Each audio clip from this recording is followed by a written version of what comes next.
the best sociology and economics books of 2025, a survey in 7 parts. Part 1, After the Spike, by Dean Spears and Michael Girousse. Welcome back.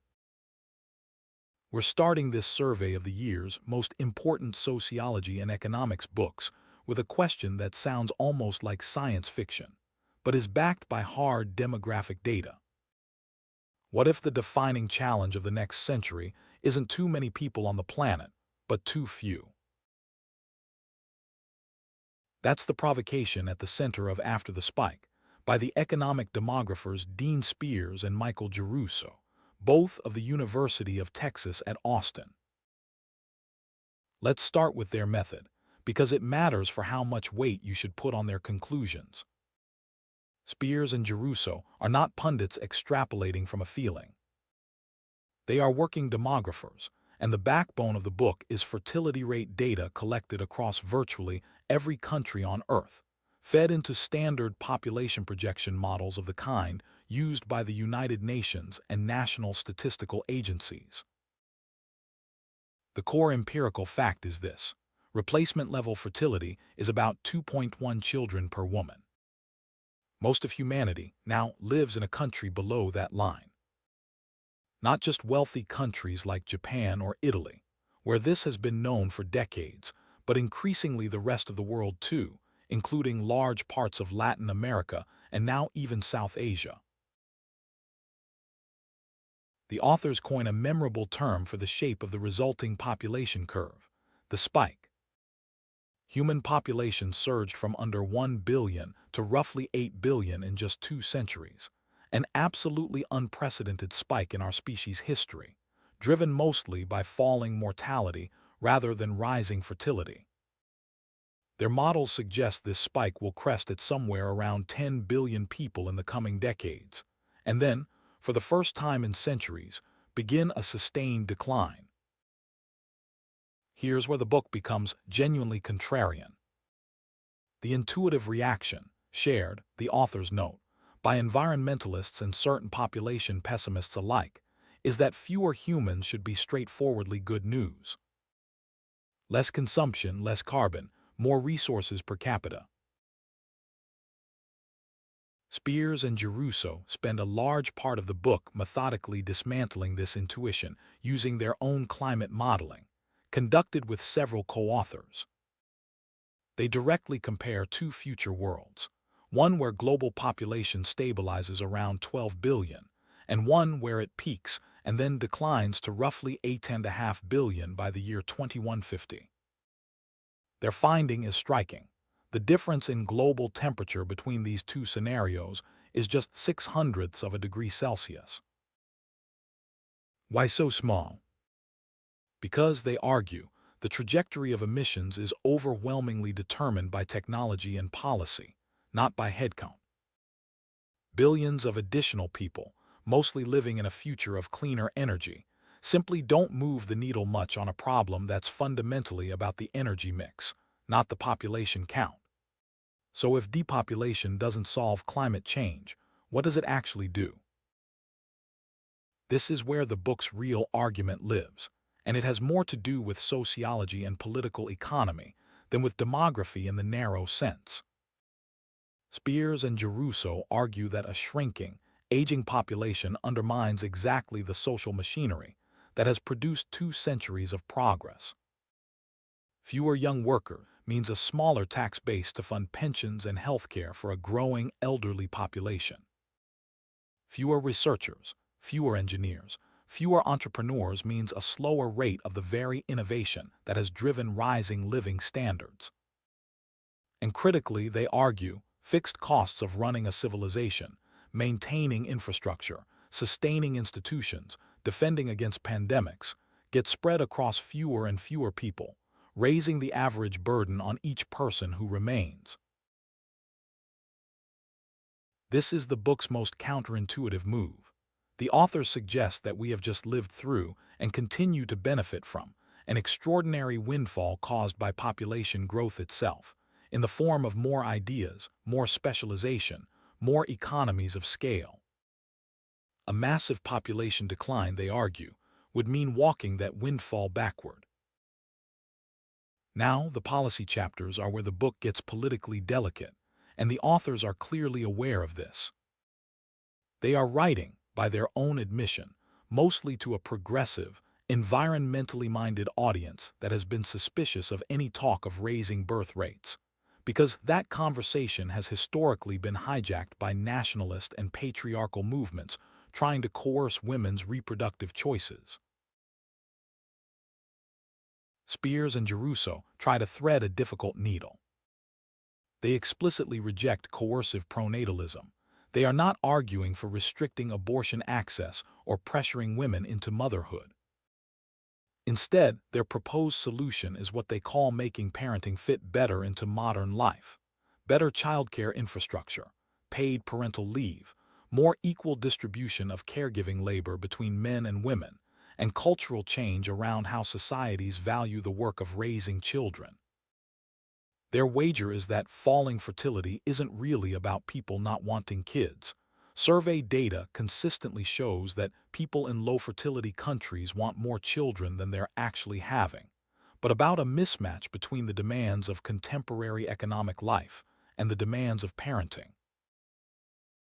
Critics and the authors anticipate this, will ask whether closing that gap is really achievable at the scale needed, or whether it's a much harder problem than the book's optimistic final chapters suggest.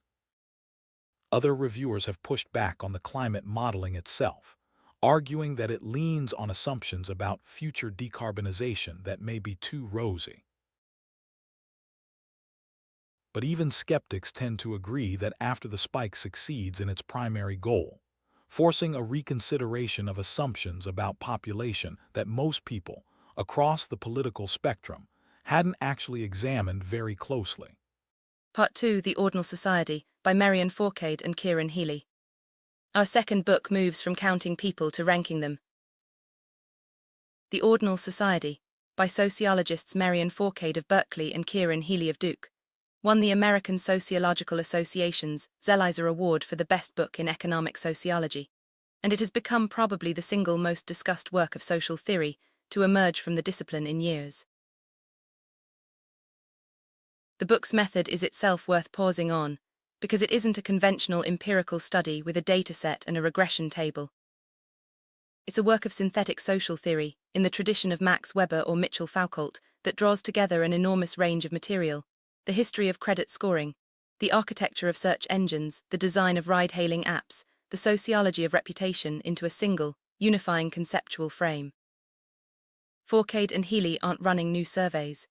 They're doing something more ambitious, which is naming a structure of social life that was already all around us, but that nobody had quite given a name to. That name is the Ordinal Society. Their central claim is that over the past 50 years, and especially with the rise of digital infrastructure, modern life has been reorganized around the logic of ranking. Not classification into fixed categories, the old sociological story of class, race, gender as stable boxes people are sorted into, but something more fluid and continuous, a constant stream of scores. Think of your credit score, your Uber driver rating, your LinkedIn endorsements, your follower count, your credit card rewards tier, your search engine ranking if you run a small business. Fourcade and Healy argue that these aren't peripheral features of modern life. They are now the central mechanism through which social position itself gets produced and legitimated. Here's the theoretically sharp part of their argument. They claim ordinal ranking does two contradictory things simultaneously, and that this contradiction is precisely what makes it so powerful and so hard to resist. On one hand, ranking systems feel democratizing. Anyone in principle can earn a high rating through good behavior. The system claims to judge you on your actions, not on inherited status. On the other hand, the cumulative effect of constant ranking is to harden hierarchy in new and often invisible forms. If you're well classified, in their phrase, the system showers you with convenience and opportunity, and that convenience feels like it's simply the natural reward for being a good, deserving person. If you're poorly classified, if your data trail makes you look risky to a lender, or unreliable to a ride-hailing platform, or low status to an algorithm, the resulting disadvantages get moralized too, treated as evidence of some personal failing, when they're often an artifact of biased or incomplete data. Fourcade and Healy borrow a sharp move from intellectual history to make their point. They invoke Friedrich Hayek, the 20th century economist who warned in The Road to Serfdom that centralized government power was the great threat to individual liberty. Then they essentially turn Hayek on his head. The real threat to freedom in the ordinal society, they argue, isn't an overbearing centralized state. It's the radical individualization produced by personalized data. When your search results, your news feed, your prices, and your recommendations are all silently tailored just for you, based on your personal data trail, you lose something subtle but important: a shared sense of a common social and political reality with the people around you. Two people standing next to each other, looking at their phones, may be experiencing two entirely different versions of the world, each one optimized invisibly around what an algorithm has inferred about who they are. The authors argue this corrodes the kind of shared public sphere that democratic societies depend on. It's worth noting where the book has drawn the sharpest criticism, because the disagreements are illuminating. Some reviewers, writing in academic symposia devoted to the book, have argued that Fourcade and Healy underplay raw political economic power, the fact that a small number of technology companies actually own and control most of this ranking infrastructure, and profit enormously from it. The critique goes, the book is brilliant on the cultural and psychological texture of ordinal life, but somewhat thinner on naming who specifically benefits, and what concrete political organizing could look like in response. Other reviewers have pushed on whether ordinal society really displaces older categories of class and race, as the authors sometimes seem to suggest, or whether ranking systems simply launder the same old inequalities through new, more opaque, more technical-sounding channels. Your zip code and your credit history are not exactly independent of your race and class history, after all. But almost no reviewer disputes the book's central diagnostic power. Once you've absorbed the concept of the ordinal society, it becomes almost impossible to walk through ordinary digital life, rating a delivery driver, checking your credit score, watching your social media engagement numbers, without noticing the deeper structure Fourcade and Healy describe. That's the mark of genuinely successful social theory, not that it gives you new facts, but that it permanently changes what you notice. Part 3, Capitalism and Its Critics by John Cassidy. Our third book takes the longest possible view, more than 200 years of capitalism, told through the eyes of the people who hated it. John Cassidy, a staff writer at The New Yorker and a Pulitzer finalist, structures capitalism and its critics around a deceptively simple methodological choice. Rather than writing a conventional history of capitalism's institutions and innovations, he writes its history through the biographies and arguments of its fiercest opponents. This is a more radical structural decision than it might first sound. It means the heroes of the narrative are people history's victors usually treat as footnotes, the English Luddites who smashed factory machinery in the early 19th century. William Thompson, the largely forgotten Irish proto-socialist who shaped Marx's early thinking. Flora Tristan, the French agitator for a universal workers' union decades before such unions existed. Eric Williams, the Trinidadian scholar whose work tied the rise of British capitalism directly to the profits of slavery. And the architects of the 1970s Wages for Housework campaign, who argued that capitalism's entire structure depended on uncounted, unpaid domestic labor performed mostly by women. Cassidy's method here is essentially that of an intellectual historian and biographer, rather than an economist running models. He reconstructs each critic's argument in its own historical context, then traces how capitalism, again and again, absorbed the critique and mutated in response, sometimes genuinely reforming itself, sometimes just rebranding the same underlying dynamics. One particularly important thread, which reviewers have singled out as a real strength, is Cassidy's refusal to treat capitalism as a story that began in Manchester textile mills and stayed comfortably within Europe and North America.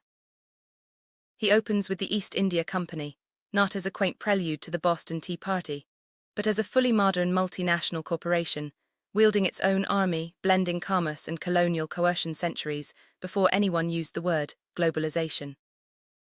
Slavery, colonial extraction, and the triangular trade aren't treated as regrettable side effects of an otherwise rational economic system.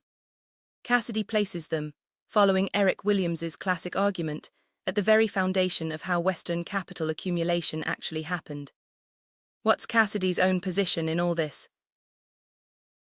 He's notably reluctant to deliver a final verdict, and that reticence is itself a deliberate authorial choice.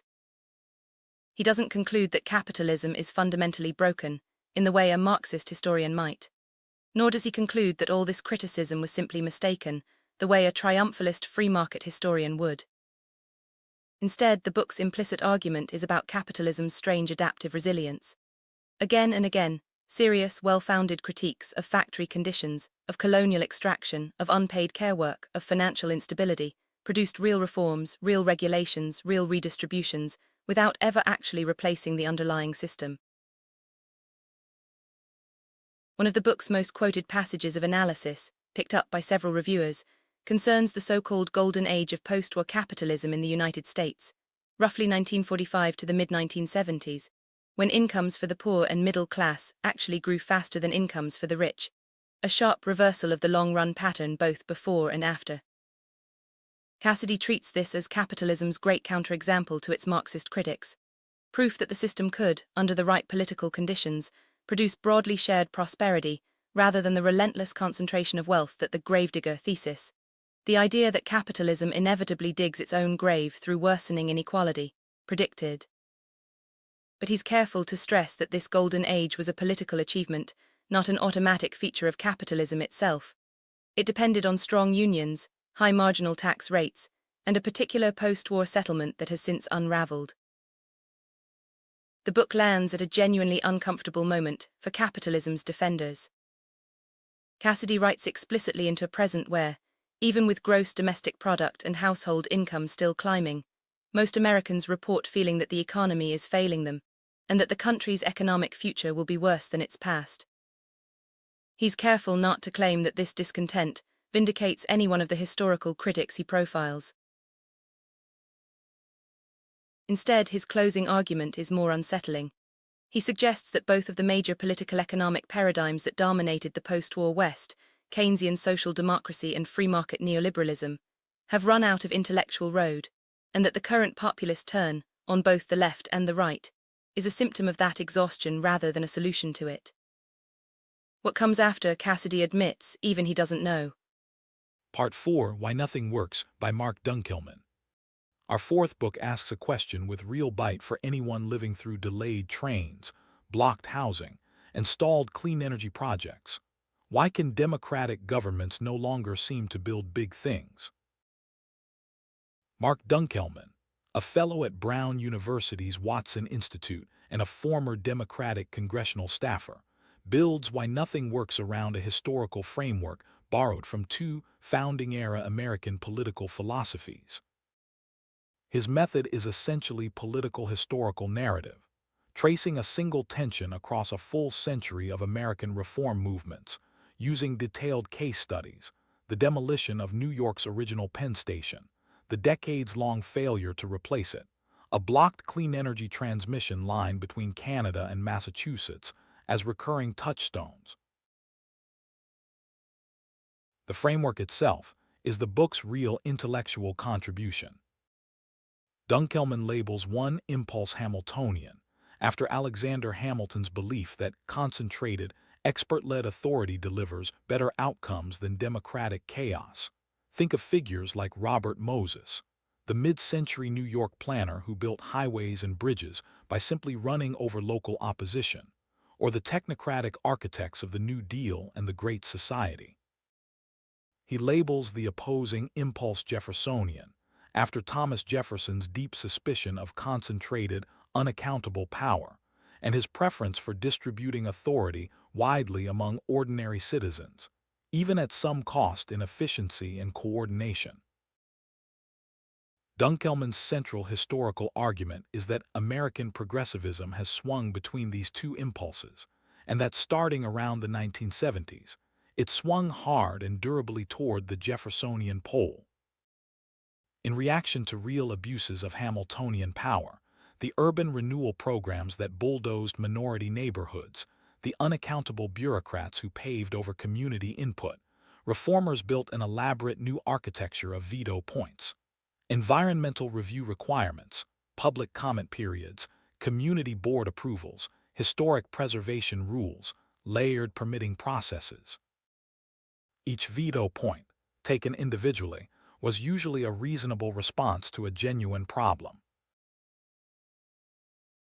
But Dunkelman's argument is that the cumulative effect of stacking all these veto points on top of each other has been to produce what political scientists call a vetocracy, a system where almost anyone, with sufficient persistence or resources, can block almost anything, but where almost nobody has the power to actually get something built.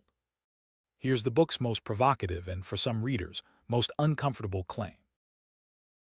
Dunkelman is explicitly writing for a progressive audience, and his core argument is that progressives themselves, not just conservative anti-government ideologues, bear substantial responsibility for this paralysis. His logic runs like this. By spending 50 years systematically hobbling the capacity of government to act decisively, progressives undermine the very case for the active, capable government their own policy agenda depends on.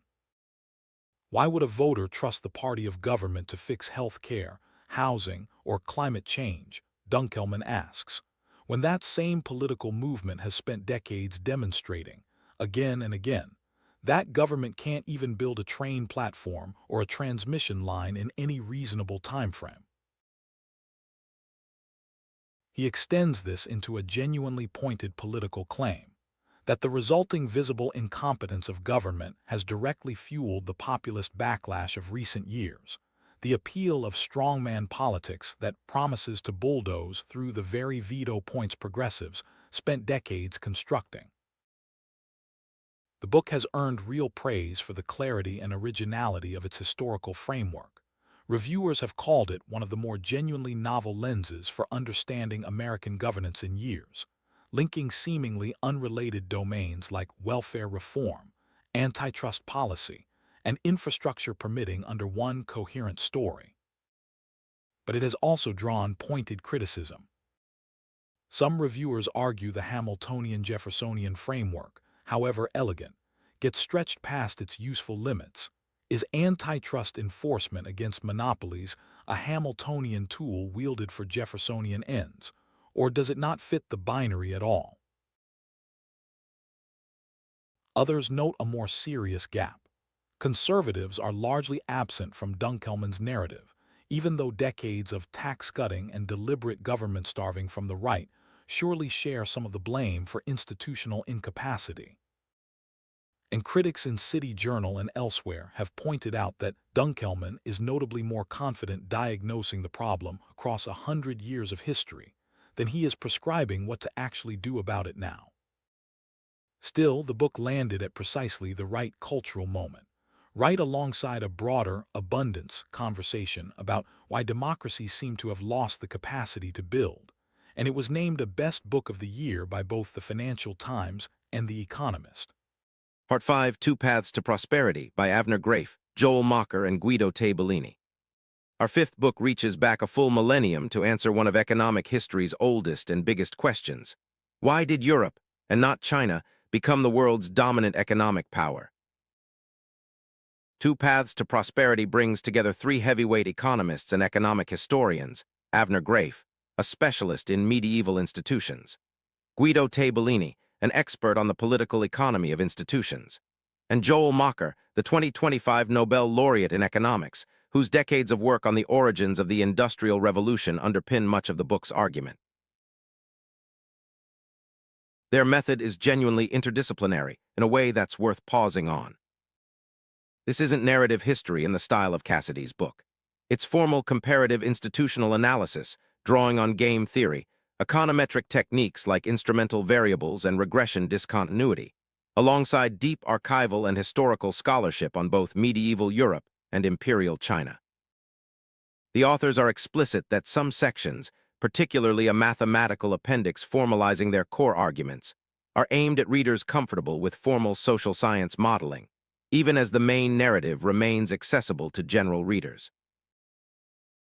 Their central question picks up a debate launched by the historian Kenneth Pomerantz a generation ago, often called the Great Divergence. Around the year 1000, China was arguably the more sophisticated, more urbanized, more technologically advanced civilization on Earth. So what changed? Graefe, Mocker, and Tabellini's answer centers on something that sounds almost too small to carry this much explanatory weight: the structure of family and kinship. In China, they argue, Confucian philosophy and strong, extended kinship networks meant that most of the everyday business of society, dispute resolution, mutual insurance, local education, basic welfare, was handled within tight family and clan structures. This worked and worked well for centuries, but it meant that cooperation between unrelated strangers remained comparatively underdeveloped as a social technology. In Europe, the authors trace a very different and somewhat unexpected causal chain, starting with the Catholic Church. Medieval church doctrine, for its own theological and institutional reasons, restricted practices common elsewhere in the world. It banned polygamy, cousin marriage, and other forms of close-kin marriage, and required a woman's active consent to marry. The cumulative, almost certainly unintended effect, the authors argue, was to systematically weaken extended kinship networks across Western Europe over centuries. With family networks weakened, Europeans were pushed to develop entirely new forms of cooperation among strangers to handle the functions kinship groups had handled elsewhere: guilds, self-governing chartered towns, universities, and eventually more formal representative political institutions. These voluntary organizations of unrelated people, the authors argue, became the essential institutional scaffolding on which capable states, functioning markets, and eventually the Industrial Revolution itself were built. It's worth being precise about what kind of causal claim this is, because the authors are careful here, and reviewers have praised this care. This is not a simple, single-factor argument like geography explains everything, or the church alone caused the Industrial Revolution. The authors are explicit that culture and institutions co-evolved over 1,000 years, each reshaping the other, mediated specifically through this difference in dominant social organization: family-based in China, voluntary association-based in Europe. One especially elegant feature, noted by reviewers, is how naturally this framework explains why economists and political scientists, more than historians, have gravitated toward great divergence debates. The argument turns on abstracted institutional mechanisms that are precisely the kind of thing formal social science is built to model, even though it requires deep historical grounding to populate with real evidence. The book has been praised, including in a New Yorker year-end roundup, as a rare work that successfully integrates the medieval specialist's view, the early modern industrial revolution specialist's view, and the comparative institutions political economists' view into one coherent and ambitious historical synthesis. One reviewer for the Economic History Association's review site called the Catholic Church's reappearance as a central character in serious economic history surprising, and perhaps not entirely unproblematic. A polite scholarly way of saying that not everyone is fully convinced the Church's role carries quite as much explanatory weight as the authors assign it. Other potential critiques write themselves, even if reviewers haven't all pressed them with equal force. The book focuses almost entirely on two civilizations, Europe and China, raising the question of how well this two-paths framework would extend to other regions: the Islamic world, India, sub-Saharan Africa, that don't map neatly onto either the kinship-based or association-based pattern the authors describe. And as with any deep history argument reaching back 1,000 years, there's an inherent risk of explaining the eventual outcome a little too neatly, with the benefit of knowing how the story ends. Still, with Mocker's Nobel Prize freshly awarded the same year the book appeared, Two Paths to Prosperity has rapidly become one of the most discussed and debated works of economic history in recent memory, precisely because it takes one of the field's oldest unresolved questions and proposes a genuinely fresh, rigorously argued mechanism. Part 6, Ardala Your Problem by Kenneth Rogoff. Our sixth book turns from the deep past to a question with immediate consequences for the present. Can the dominance of the United States dollar actually be taken for granted? Kenneth Rogoff is an unusually well-positioned author to answer this. A Harvard economics professor, former chief economist of the International Monetary Fund, and in a detail reviewers consistently mention, an actual chess grandmaster, Rogoff blends rigorous international macroeconomics with a genuinely personal, insider's narrative, having spent decades inside the rooms where global monetary policy gets decided. His method here is part economic history, part memoir, part forward-looking analysis. He walks through the long history of dominant world currencies, the Spanish real, backed by silver flooding in from the Americas, the Dutch guilder, the British pound, and shows how each one eventually lost its crown, typically after 1 to 2 centuries of dominance, usually through some combination of fiscal overreach, political instability, and the gradual erosion of trust. The dollar in Rogoff's telling is simply the latest entry in this long chain, not a permanent fixture of the global system. His central argument is genuinely counterintuitive for an economist of his stature. The dollar's current dominance, he argues, owes less to deliberate, far-sighted American policy than people assume, and more to a string of historical accidents and the failures of potential rivals. The Soviet ruble, he notes, was never a serious contender. The Japanese yen looked like a genuine challenger in the 1980s, until the Plaza Accords currency realignment helped inflate a massive bubble in Japanese stocks and real estate. By the time Japan recovered from that bubble's collapse, the moment had passed and the dollar had pulled decisively ahead.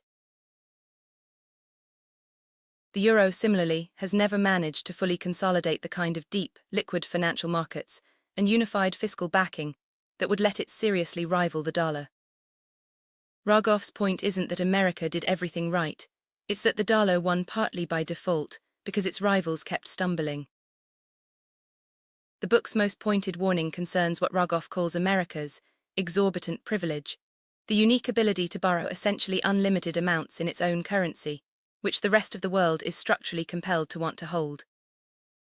He argues this privilege breeds a dangerous complacency, persistent fiscal indiscipline, an assumption that low interest rates and low inflation will simply continue indefinitely, and an increasing willingness to weaponize the dollar through financial sanctions, a strategy that works powerfully in the short run, but steadily erodes other countries' trust in holding dollars at all over the long run. Rogoff extends this analysis directly into the current landscape of challengers, and here the book becomes notably more skeptical than much of the conventional commentary on the subject. On cryptocurrency, he's blunt. Bitcoin and similar assets, he argues, occupy a real niche in unregulated and shadow economy transactions, but they categorically lack what backs genuine sovereign currencies, the legal enforcement of contracts, a functioning tax system, and a lender of last resort central bank standing behind them. He treats the collapse of the FTX exchange as close to a natural experiment confirming this. Crypto platforms function in practice like banks without deposit insurance, and a bank without insurance is one bank run away from collapse. On the Chinese yuan, Rogoff is more measured but still skeptical in the near term. China's tightly controlled capital account and its political reluctance to grant foreign holders genuine free convertibility, he argues, both severely limit the yuan's ability to become a true global reserve currency, however large China's economy grows. What makes the book feel urgent rather than purely academic, as several reviewers including Ezra Klein have pointed out, is its timing. Rogoff finished the manuscript just after the 2024 United States presidential election, before the second Trump administration's tariff policy and its more aggressive approach to the Federal Reserve's independence fully played out.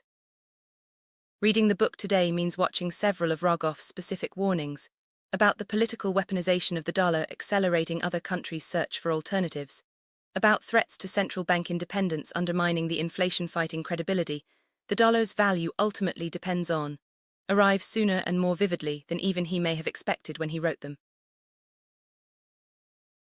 Some readers, including reviewers for the International Monetary Fund's own publications, have noted the book is somewhat dense with technical monetary detail for a true general audience read, and that certain consequential developments, like the seizure of Russian central bank assets after the invasion of Ukraine, arguably deserved more sustained attention than the relatively brief treatment they receive. But Rogoff's underlying thesis, that dollar dominance was never an immutable law of nature, but rather a historically contingent and ultimately fragile state of affairs that requires active maintenance, has proven to be one of the more prescient and widely cited economic arguments to emerge from 2025. Part 7, Peak Human by Johan Norberg. Our seventh and final book takes the longest possible historical view to make an argument about openness itself. Across human history, why have some societies experienced golden ages of innovation and prosperity, only to lose that spark and decline?